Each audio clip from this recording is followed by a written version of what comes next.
Ladies and gentlemen, welcome to Hero Movie Podcast, your greatest source for superhero movie discussion in the multiverse.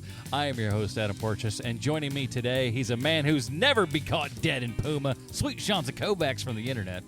There's more than one way for a cat to skin. And he's the worst you've ever seen, but he's still Bruce Leslie. I'm a prickly Puma. Oh, man, we are back today, everybody, because once a month, we reach out to all of our supporters over at patreon.com/HMP. We'll talk about that in just a second. But this week, they have voted on a film that we watch and have decided that we are watching Pumaman from 1980. And boy, oh boy, what a show we've got in store for you. It's going to be worth it, guys. Worth every minute. Thank you to the patrons for voting for this one. And speaking of which, we've actually got a new patron coming in at the $1 level. And here's what I'm going to tell you guys right here and right now. Every single one of these counts. I don't care if you're at this $1 level all the way up to our top people. I love every single one of you all equally. It's really awesome that anybody has said, hey, this show is worth something to me, and send it back to us. And the best part is not only do you get to do that, keep this show going on and all of the other ancillary shows that we've got going on, it shows that you care. It shows that you care about this show and that you say, hey, I've attached this dollar amount to it and sent it out to us. And I don't talk about this, really, when we talk about a lot of the Patreon stuff. You'll go on to Patreon, you'll see all the different levels and everything. I'm going to do a little behind-the-scenes secret for you guys. I give the same stuff to everybody. Even the ones that go, oh, well, it starts at the $5 level. Even that goes down to the $1 level. Because, frankly, if you decide at any point that this show is worth supporting, you're going to get whatever we get. And so I'm going to leave that up to the listener, whoever you are, whatever you decide to give. Everybody receives the same thing. So you put that dollar amount on it that you think is worthy, that you go, hey, I got this much enjoyment out of it this month. Put that in a dollar form, send it back to us, and join all of the other people. I mean, we got a lot, more than I ever would have thought would have joined up for Patreon. And you guys get a lot of cool bonus stuff at the same time, too. Pre-show, post-show, Dinger Zone, all that kind of good stuff. So thank you, people over that support us, patreon.com/HMP. So in one of the, like I said, one of the things that you get to do every month is vote on a movie that we watch. This month we had a plethora of movies, and hopefully I can really understand what SurveyMonkey is doing, because boy, oh boy, is it a pain in the butt to do all this crap. But we do it weighted this time. So we had Empty Man, Pumaman, Outside the Wire, Lone Wolf and Cub, Baby at the Cart of the River Styx. And somehow, I don't know how this got in here. I think because I duplicated the pledge thing or whatever, the survey. So somehow Sonic and Bulletproof Monk were in there. So that was just kind of a nice little curveball for everybody. But just under the wire by our kind of deadline submission here and everything, the Pumaman from 1980 came up number one. And I think this week they might have made the best choice for us, guys. Oh, yeah. So let's get into it. Here is the trailer for The Pumaman. An ancient Aztec legend tells of a god who descended to earth from the stars at the dawn of time and became the father of the first Pumaman.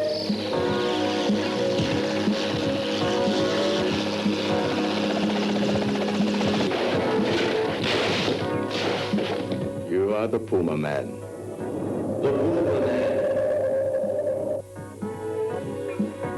The Pumaman. We must find him and kill him.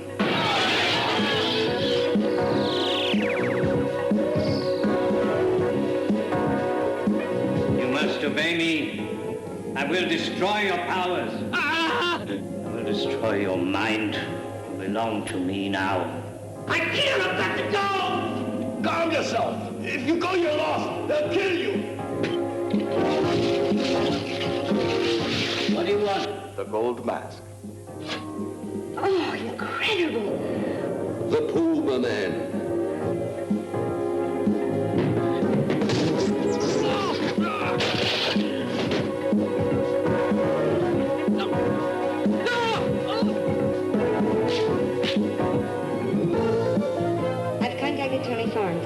There's a high probability it's him.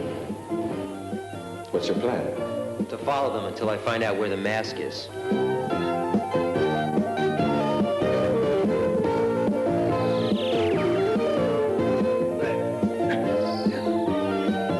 Let go of me! Let go! I want to know where Cobras is hiding the mask. I don't know.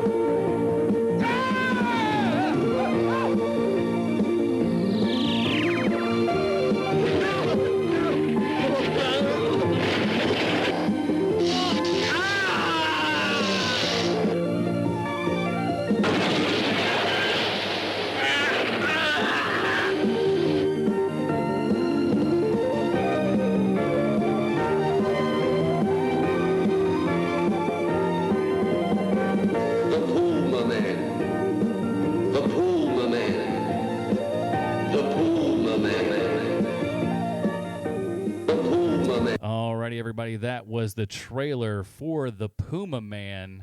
It's as exciting as that is, I promise you. But I don't know what the answer is. I think this guy might have a clue. Let's do it. Bruce's Comic Book Connection. Bruce, what do you got for us this week? Well, the first challenge for me was to be clear on what exactly a puma is. Like, I know a puma is a big cat, but I wasn't sure if it was the same thing as a cougar or if it was more like a panther.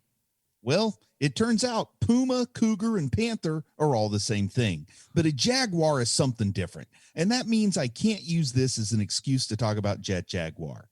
But I suppose I could try to make a comparison between Pumaman and Black Panther, but that's clearly not going to happen. Maybe DC's Batman villain Catman would be a good parallel.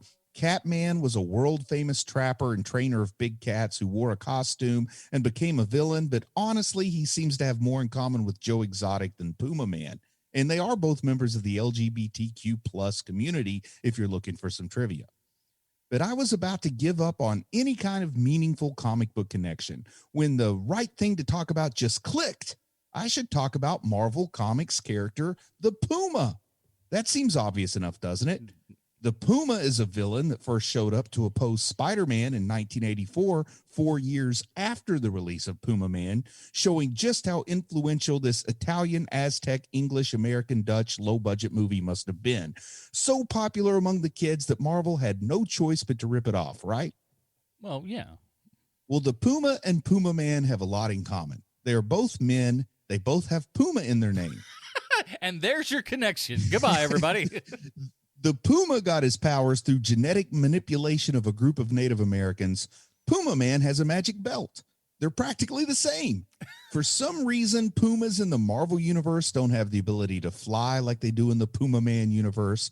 Marvel's Pumas also don't teleport or walk through walls or have game show host hair. I've got to admit that Pumas in the Pumaman universe sound way more interesting than Pumas at your local zoo. Could you imagine the chaos if Pumas at the zoo could actually fly? It would have totally changed the plot of The Zookeeper, making that movie way better, but strangely still awful.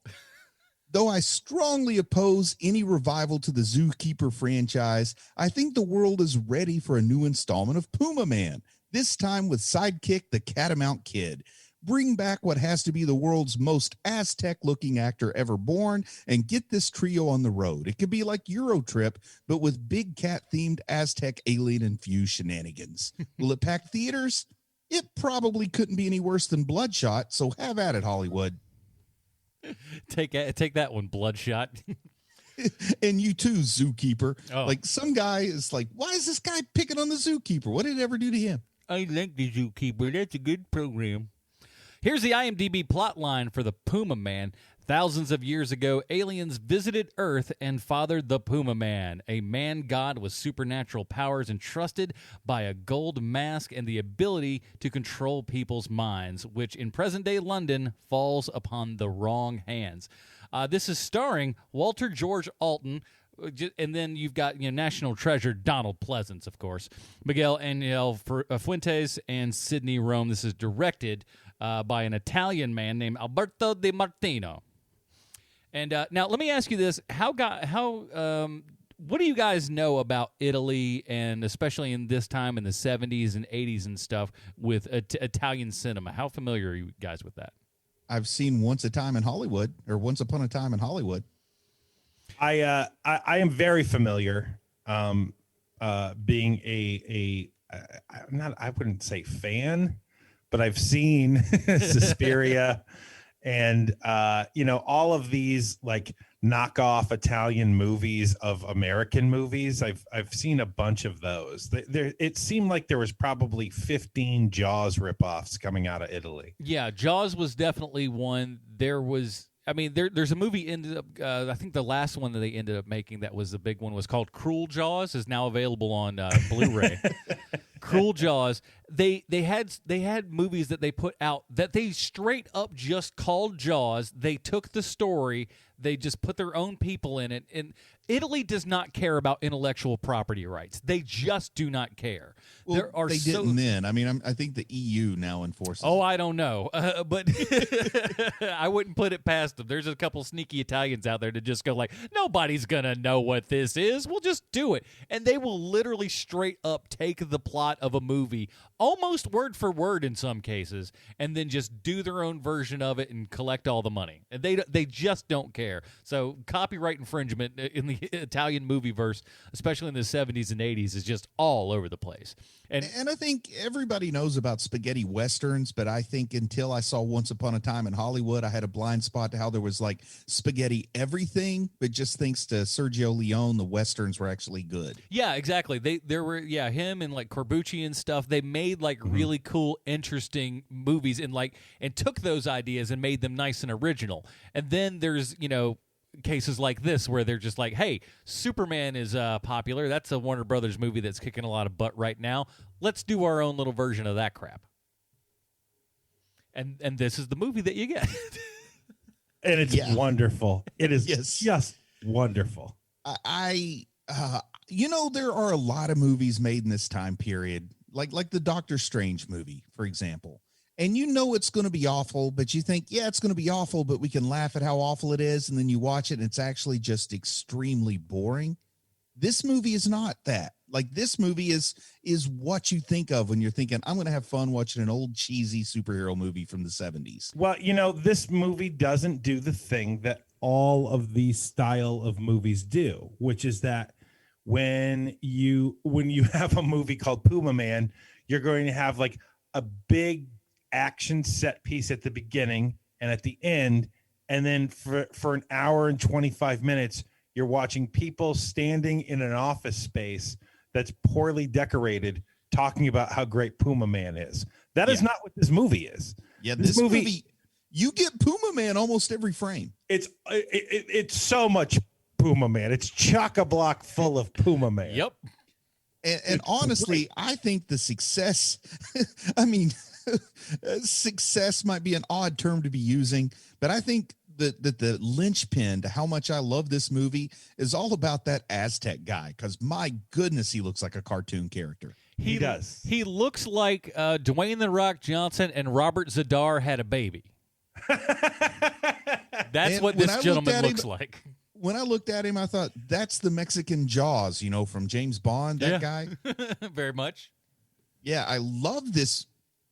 I wish that he had been Pumaman. No, yes, that's the big thing. When you're watching this, it seems like that's going to be the guy. He looks like a giant cartoon character. Like if you said, draw me a superhero, you'd draw some weird looking guy like that. Just a big hulk of a man and stuff.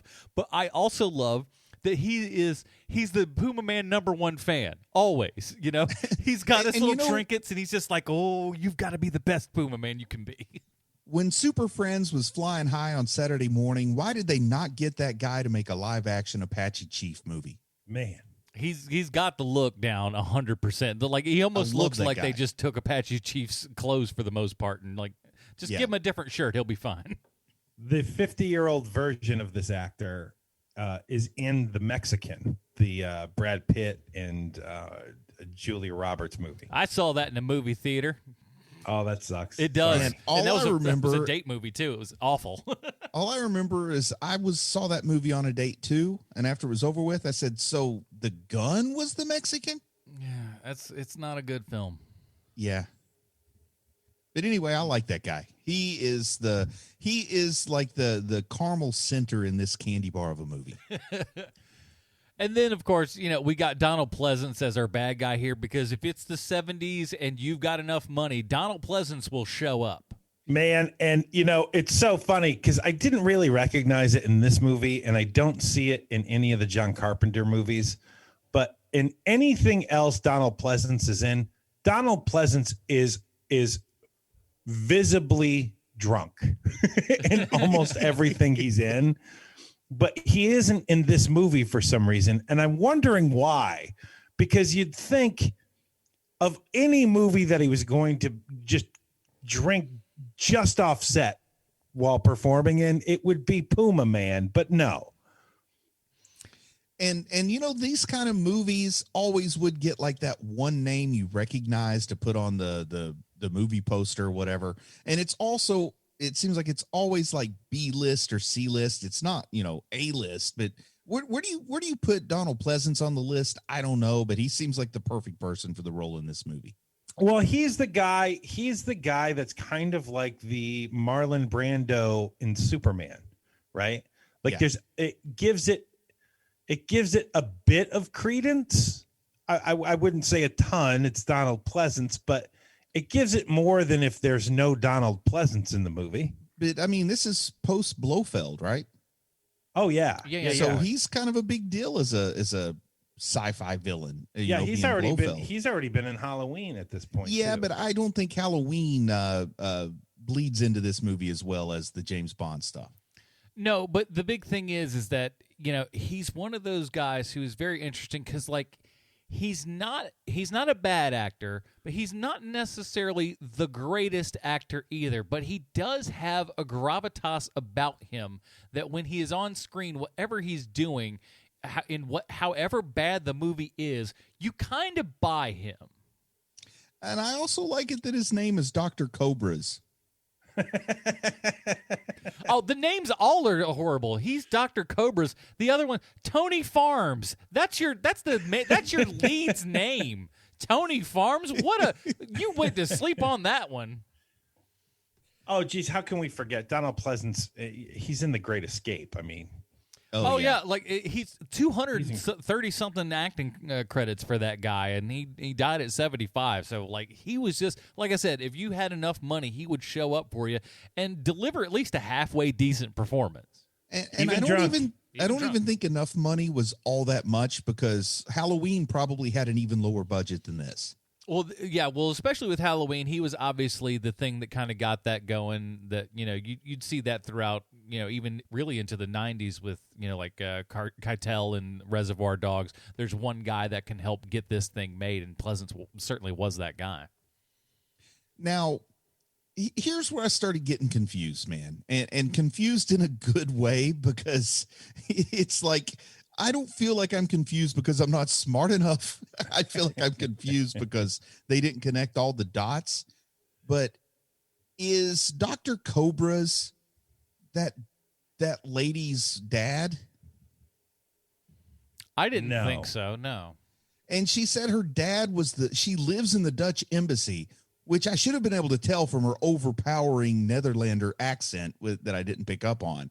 But I'm like, and the place that castle looks like maybe it could be the Dutch embassy, but he doesn't sound Dutch and she doesn't sound Dutch. And I'm still not sure if they're in Mexico or if they're in Italy. Later, I figure out they're in London, which I don't even know why they got to be in London. There's no reason for this to be in London other than the fact that it's like we've got one guy with an accent that we can put in like in a cop suit in a car and be like, we're in London, everybody. And if they're in London, why doesn't she just say she's the daughter of the American ambassador, the U.S. ambassador? Why does it have to be the Dutch ambassador? I'll say this, though. Anybody, if somebody comes up to you like that at a party and is all like just sees you for 3 seconds and all of a sudden is inviting you to embassy dinners and stuff like that, you got to know something's up, dude. Oh, I think it's just my charm. All of a sudden, like, you're this dorky guy going around and, is he like a paleontologist? Is that right? Yes, he's a paleontologist at London's Natural History Museum. And the set dresser has clearly never been in a natural history museum because it's a high school classroom with some skeletons in it. There's bones around here. What do you know? And I'm loving all that stuff. And my favorite part is just out of the blue. When the movie's first starting, you see this newspaper come up on screen with a headline that says, 4 more Americans fall from a window. And I'm like, what is going on there? And then Apache Chief runs upstairs and he throws our hero out the window and he lands on his feet. And it took me another like 10 minutes to connect the dots and realize he's been going through London, throwing every American he meets out a window. Hey, Like, thank goodness he only got to 5 before he found the right guy. And you immediately know that you're in for the ride of your life when he gets thrown out that window, because like instead of just throwing a dummy out a window, yeah, they green screen him falling from the building, and it is just wonderful. Yes. It's a level of filmmaking where you already know, like, okay, so this isn't the big action set piece, but we're gonna get a lot of this style, and I am all in. The second he gets thrown out that window, this is the movie for me. It totally reminded me, like, wasn't there a bit where Wayne and Garth got a blue screen one time and they were doing all this silly stuff with the blue screen in the background? It looked like that level. The best part about that little scene is you really 100% do not need that bit in the middle. Because you see him go out of the window, out of frame, and then there's another one where he is on the ground and then looks back up to the window, so you get the distance. You know what happened. You don't need that crummy special effects shot in the middle, but they were like, we did it. By God, it's going on the screen. Well, Alberto DiMartino fought for that, and he said, look, if you want to rape my vision for this movie, you go ahead and delete that scene. However, if you want the auteur's true vision, you put that green screen fall up, and they did. And I wouldn't have it. We're the better for it. I wouldn't have it any other way, man. I'm in 100% once that happens. I mean, I was in before that, but I'm definitely in. Now, I do want to clarify for listeners, though, because this isn't even that good. This is not even green screen or blue screen at this point. This is rear projection. And all of the rear projection for this stuff was shot in 2 days, according to the internet. Yeah, well, how hard is it to stand there and go, whoa? I mean, you can do that in 2 days. Apparently, if you only, do it once, then, yeah, sure, you're fine. I mean, there's no way that was the best take. I mean, of course he just did it It once. was the take. It's like, well, all right, we finished that. Did the film roll? Good. Moving on. And when he's flying and they're doing their projection stuff while he's flying, there's part of me that doesn't know, like, is he doing the greatest American hero thing where he hasn't figured out how to fly, or is that actor just really that awkward on the strings? Or do they not know how to film any of this, and they were kind of watching the background as it was there in real life and just kind of going, okay, now do this. Wait, now hold on, go back, forward, swing around. No, wait, that's not that way, this way, and just recorded it. Oh, I also love the half-ass costume of Pumaman, where, yeah, we'll give him a cape, but we're going to have him wear Dockers. Yeah, he's wearing slacks. How many superheroes you see wearing slacks? It's great. I also like the idea that the ancient aliens came to the Aztecs. They wanted to deliver them a savior, but they picked an American guy. Yeah, so it turns out it's kind of like, what do you call it there? The, we did with the purple. The purple suit guy. Nightman. No. With the domino mask, with the freaking horrible movie. Oh, you're talking about the the Phantom. Phantom, that's what it was. It was so memorable I could remember it right off the top of my head. So it's kind of Phantom-esque in that way. That, yeah, like it's a little bit. It's his dad and everything. Yeah. So, and also what's weird is this Aztec guy that's going around throwing Americans out of windows, which nobody's going to blame you for doing that. Don't get me wrong. But he also has a picture of the guy as a child with his, like, he should know enough to know the guy's first and last name and be able to, like, verify who it is other than just throwing random people out windows. Yeah, you just got to look at somebody and go, you might have been this kid growing up. Out the window you go. You're instead of throwing them out of a window, you just walk up and say, hey, would this happen to be a picture of your father? And you just take it from there. That's a lot of words and a lot of questioning back and forth. Plus, you missed the fun part of getting the chuck dudes out window. Yeah, there is that. Once they say yes, then you chuck them out a window to make sure they're not lying. Oh, that's true. They may be trying to, subvert your expectations and stuff and get you off the scent. So you got to double check.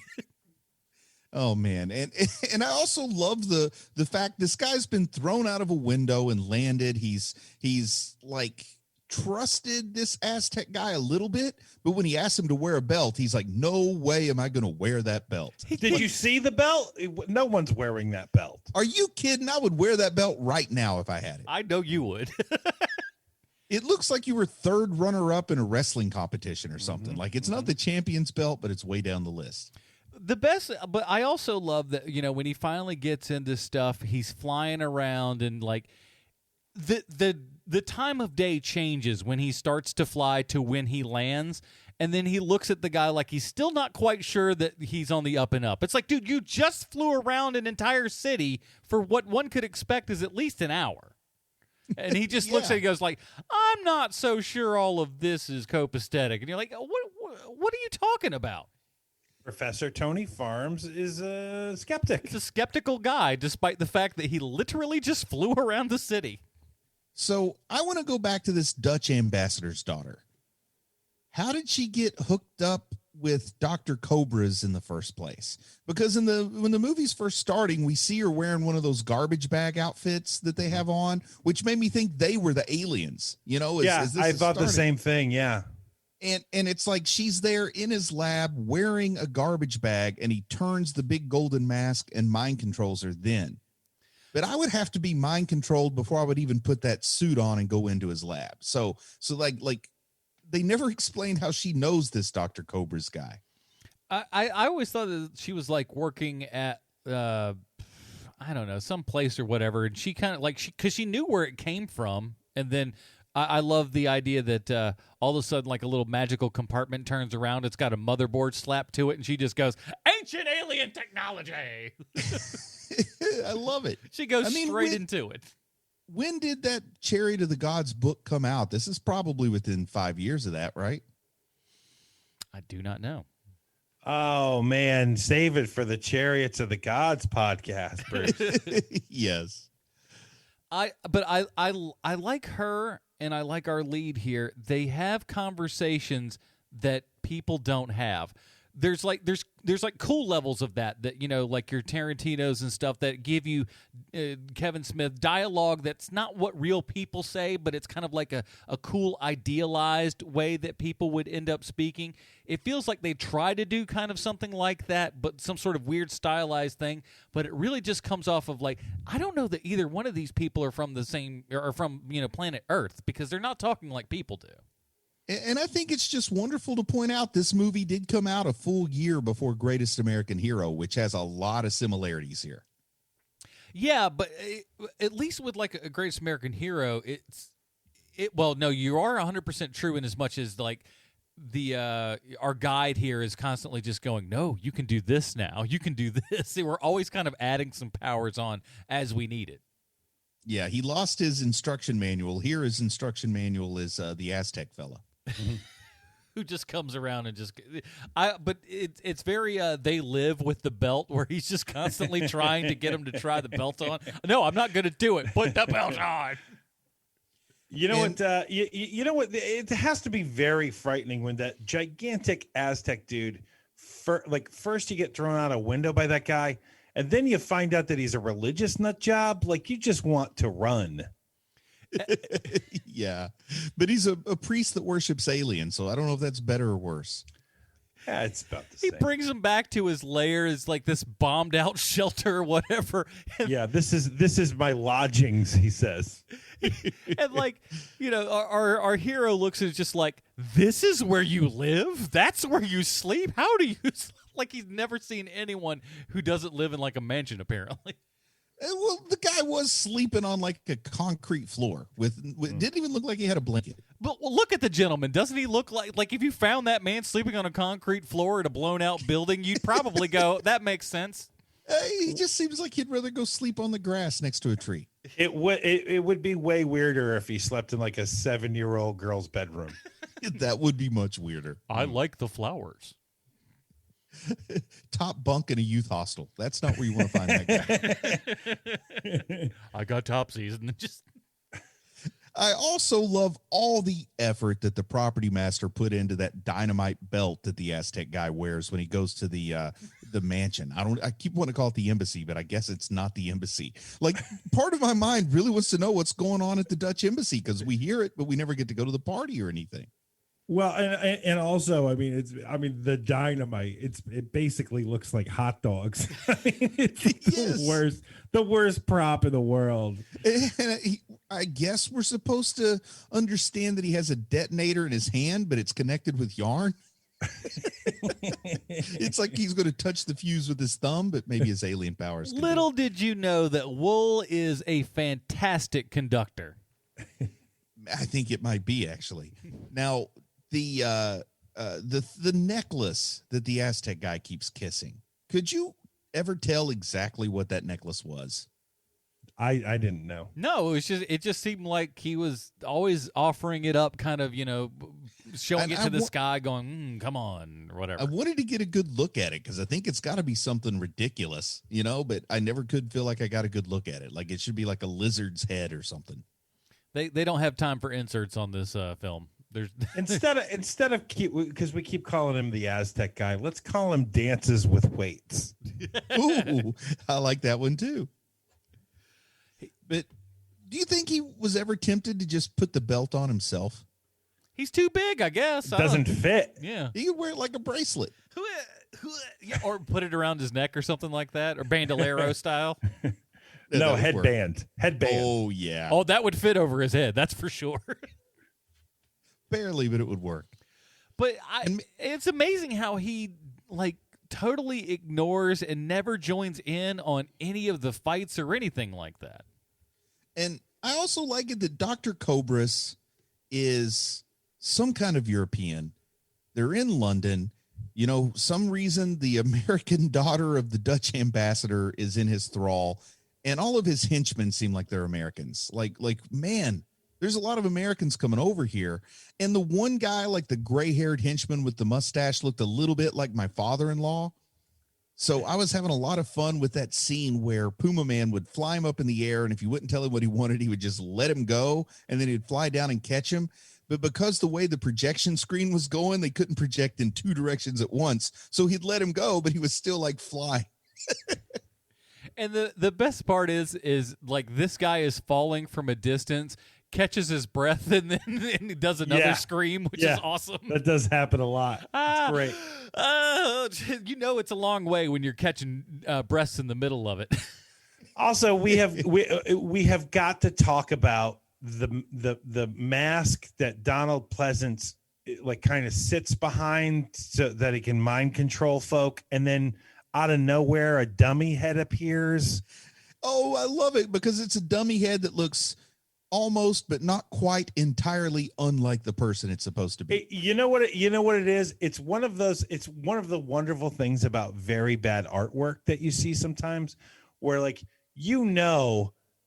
is supposed to be a velvet painting of the Undertaker. Yeah. But it doesn't really look like the Undertaker.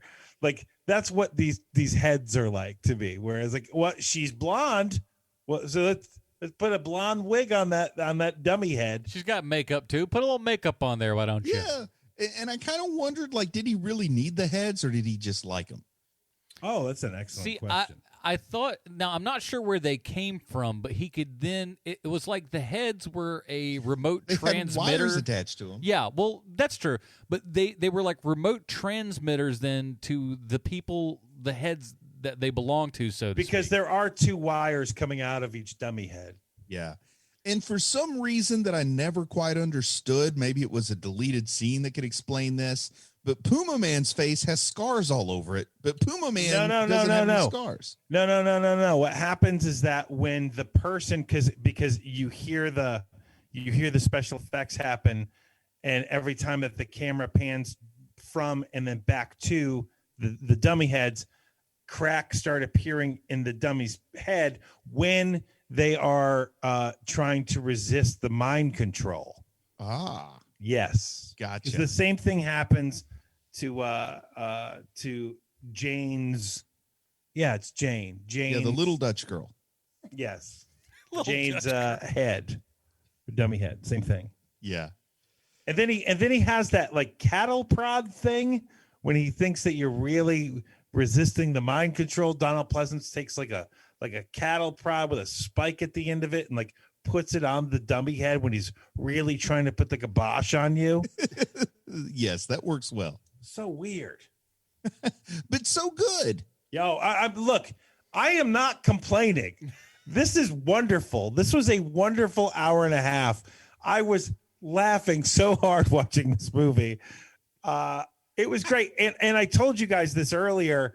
The version that I saw, like, has this thing happen where you're watching the movie and then it cuts. It looks like a VHS tape screw up. And it goes back like 7 minutes to where you were previously. And at the time as I'm watching it, I was like, oh man, what a cool thing. Like what a cool extra thing to put in. But no, it was just a bad copy of the movie where I had to watch the same 7 minutes twice. And you know, Pumaman's got time control. Man, I was having so much fun for some reason too when Pumaman is being mind controlled to kill himself, and the big Apache like wrestles him to the ground and then straddles him in what I would call kind of a seductive pose and is holding him down there. Oh, are you kidding? He mounts him and just goes, "I'm gonna kiss you until you stop trying to kill yourself." And then when he goes into his fake death thing, suspended animation power that all Pumas have, you should know this. Sure.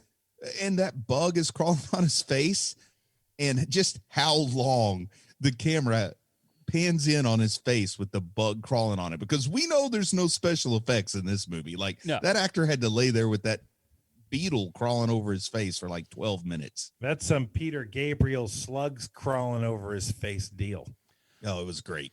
I do like that when he goes and tries to kill himself, he does so by kind of getting like almost a look over there kind of thing.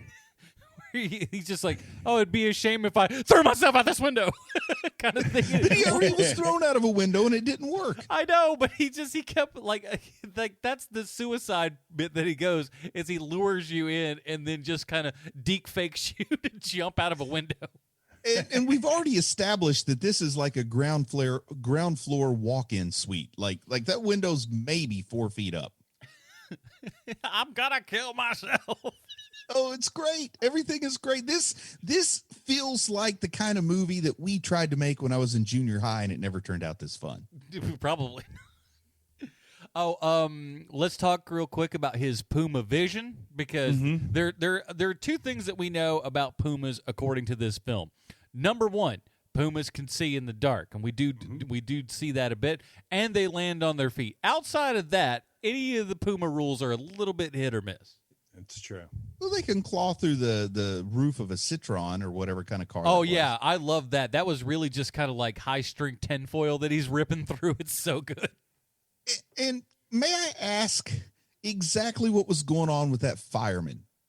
It's like a golf cart painted red, and we're supposed to believe it's a fire truck. For some reason, the fireman lets Pumaman in the car. Like, I thought they're friends, and I'm supposed to know this, like they know each other. But then it starts to become clear that they don't know each other. And then Pumaman asks the fireman for like a radio transmitter to track stuff. And the fireman just happens to have it, and he gives it to the stranger who then jumps out of the moving fire truck. Is he a fireman? I thought that was a cop. Yeah, I thought it was a cop also. But it was a fire truck. When he crashes it, the hose on the back starts spraying out water. It's painted red. It's got a hose on the back with a ladder. No, you are right. Now that I think about it. It's the size of a golf cart. I need to know. I need to know from our UK listeners in London, do the fire trucks look like red golf carts? Maybe it's like double duty where, like, you're a policeman and a fireman together. That was the budget cuts back there. This was pre-Thatcher. They weren't doing so well. We got to they got to get together and just, listen, you can be this and that and a taxi driver all at the same time. When you see London and you see France. See it with this guy. Now, did they film this in Italy? Yes. Probably. That's how Yes, all of these things work, because it totally costs did. no money. Yeah, to I didn't think that I saw a lot of London on the screen. This was absolutely entirely shot in Italy. Yes. So maybe that's what Italian fire trucks look like, or at least in 1980, that's what they look like.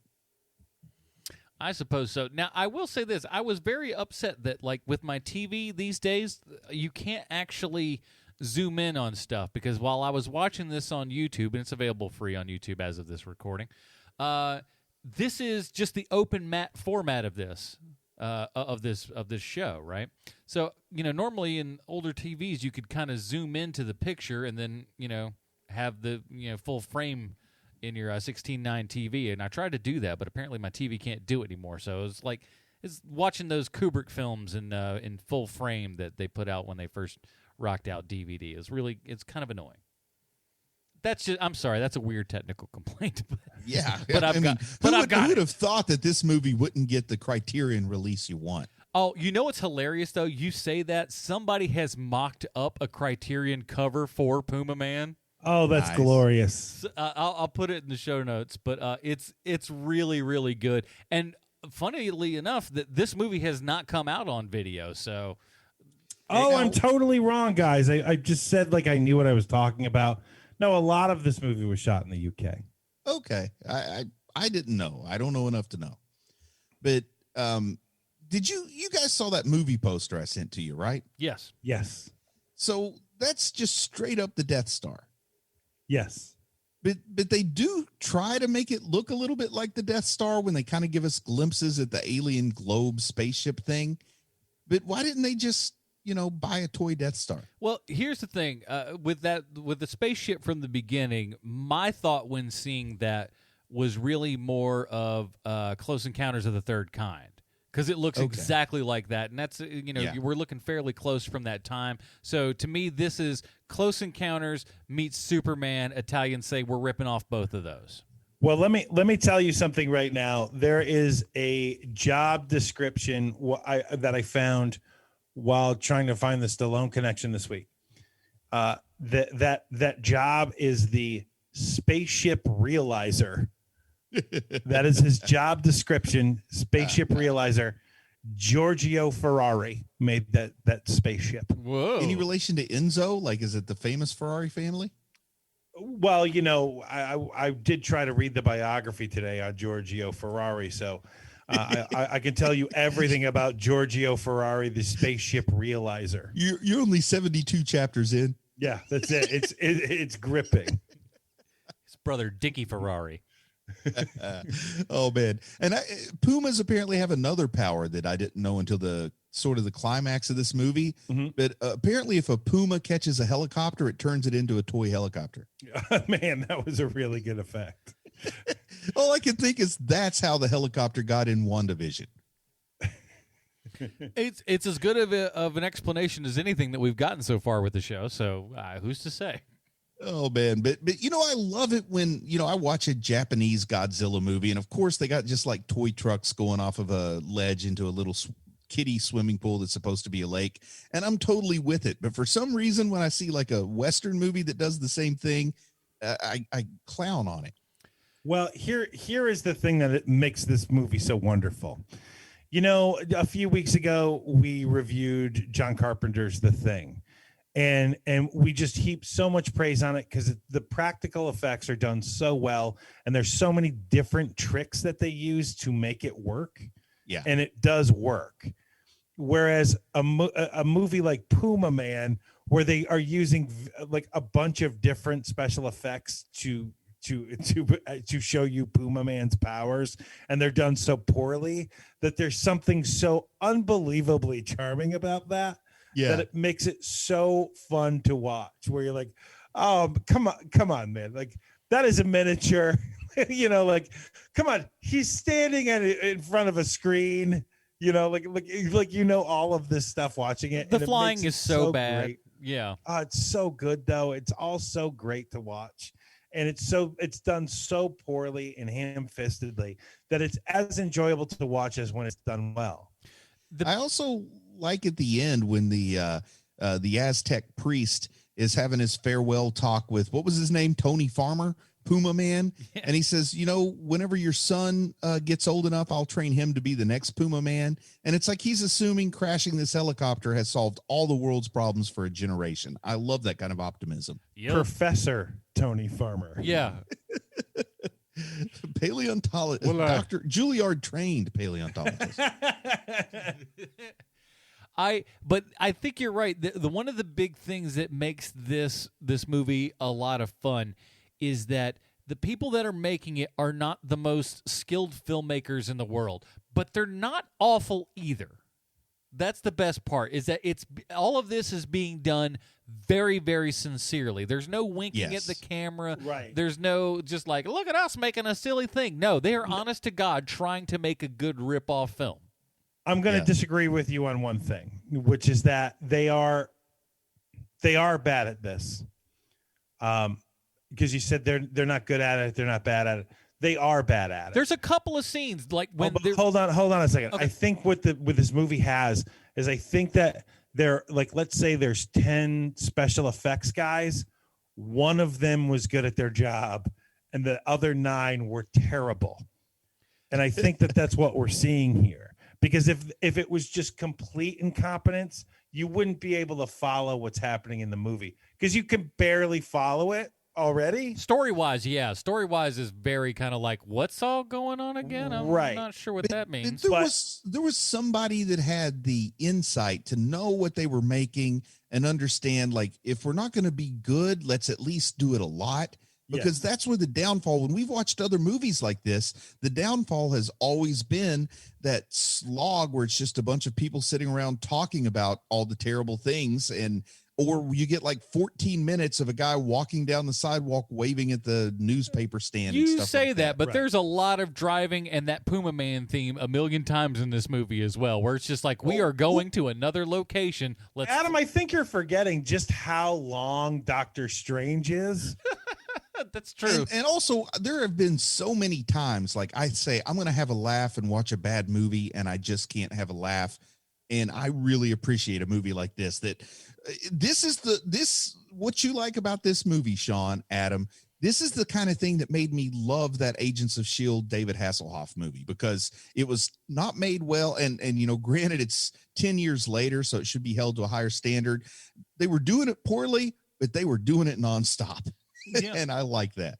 There's one good fight scene, like when the guy gets kind of tossed down the stairs, that whole big scene. That part's cool. That's actually shot really well. The action is well choreographed and stuff. And so, like, there's scenes like that make you go, there is some talent behind this, but it doesn't have the proper elements. They don't have, enough super experienced people to make it very good. It's there. All right, well, let's get down to it, boys, because this is one of the most important parts of this program. I don't know how we're going to do it. You see the man tap dancing for you every week. I want to see how he does it now. We got to ask ourselves, how does this Italian movie from 1980 relate back 1-to-1 with Sylvester Stallone? Well, thank you, Adam. I have a prepared statement. Things have been pretty easy for Sweet Chauncey lately when it comes to the Stallone connection.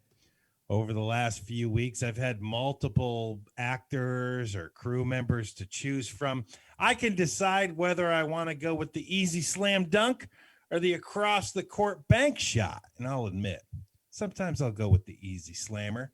Sometimes you let the work do you, Yeah. I really have been riding a gravy train with biscuit wheels. But not this week. This week, there's Pumaman. Movie shot in Italy by people who work mostly on ripoffs and cash grabs, like the Top Gun knockoff called Blue Tornado. Yeah. They worked on countless Italian Django movies, and it seems like everyone in the country of Italy worked on the movie Lady Hawk for some reason.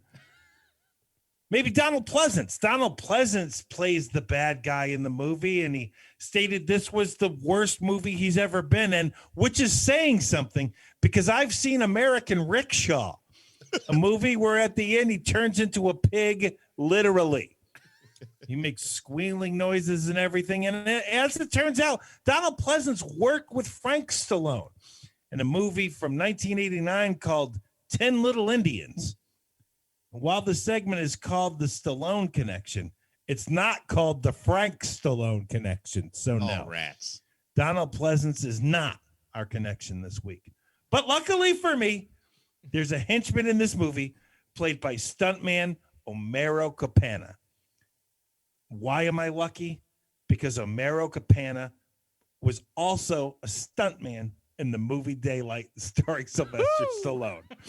Homero Capana was literally 53 years old when they shot Daylight. Jeez.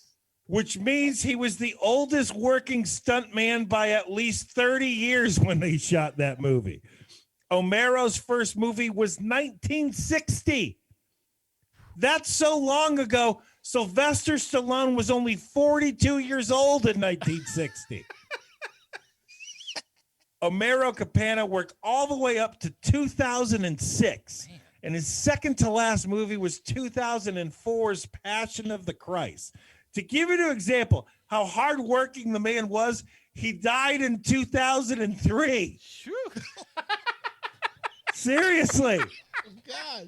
He worked on 331 movies all told, and he died at the age of 61. Man. Living the life he wanted right up to the end. Good job by you, Homero Cabana. There you have it, HMPers and Dinglingers. This week's Stallone connection is Italian stuntman Homero Capana. Adam and Bruce, this is the 339th episode of this bit, and still no word from Sylvester Stallone. If you can get, if you're a stuntman and you've got that many credits and you're into your 60s, you did something right. Well, it's crazy. I mean, he literally worked from age 18 to age 61 as a stuntman in movies. And just did, and they just had stuntmen. They're crazy. They're all insane people, and they just do all the most insane stuff. So the fact that guy gets on, good job for you, dude. Well, let's get down to it, boys. Here at Hero Movie Podcast, we have our own patented Robin rating system. If you'd like to check that out, head on down to our subreddit. Links are in the show notes. Or you can just look up Hero Movie Podcast on Reddit. Bruce, where does Pumaman land on the Robin rating system for you? Man, this is a bad movie, but if you watch it, you're gonna love it. I'm not trying to give this movie too much or too little credit, but you're gonna love it if you watch this movie. I don't care what kind of stuff you normally like, you will like this movie, but it is a bad movie. But because I love it, I got to give it a Tim Drake. Oh, Tim Drake. All right, Sean, what do you got? Why so low, Bruce Leslie? This is a straight dick. This is a Dick Grayson. This movie, once a year, it feels like we get one of these. Like last year, it was the Russian Avengers movie for me. This year, it's Pumaman. I love this movie so much. It's a Dick Grayson. I'm with you, Bruce. I got to go Tim Drake on this one. Just on account of there are some moments in this movie that, the first time, right? I was like, okay, wow, this movie's been going on, and then you look and it's only been playing for 15 minutes. My God, it seems like a really long time. And there are moments in this movie where there are just long stretches, and it really makes me go, oh, I understand why this movie was a prime candidate for MST3K, because there is so much silence in this movie. There are so many spots for them to just sit and just say whatever and not be talking over dialogue. And if you can get past that, now it's funny because the MST3K episode runtime and the runtime for the movie as a whole are the exact same. So they cut out enough in the Mystery Science. So if you get through and you're not quite sure, but honestly, I don't even think that you need the MST3K to have a really good time with it, because it is that kind of stupid sort of fun. But if you're interested, the MST3K is for free on YouTube. Yeah, so all of that's available on YouTube, so you can check it out either way that you want to, and we would encourage you to do that. And we want to say a big thank you to all the people that voted on this bad boy over at patreon.com/HMP. Like we said, we get the pre-show, post-show Dinger Zone, and of course, get to vote on what we watch every month, and we thank them for all of their kind weighted votes.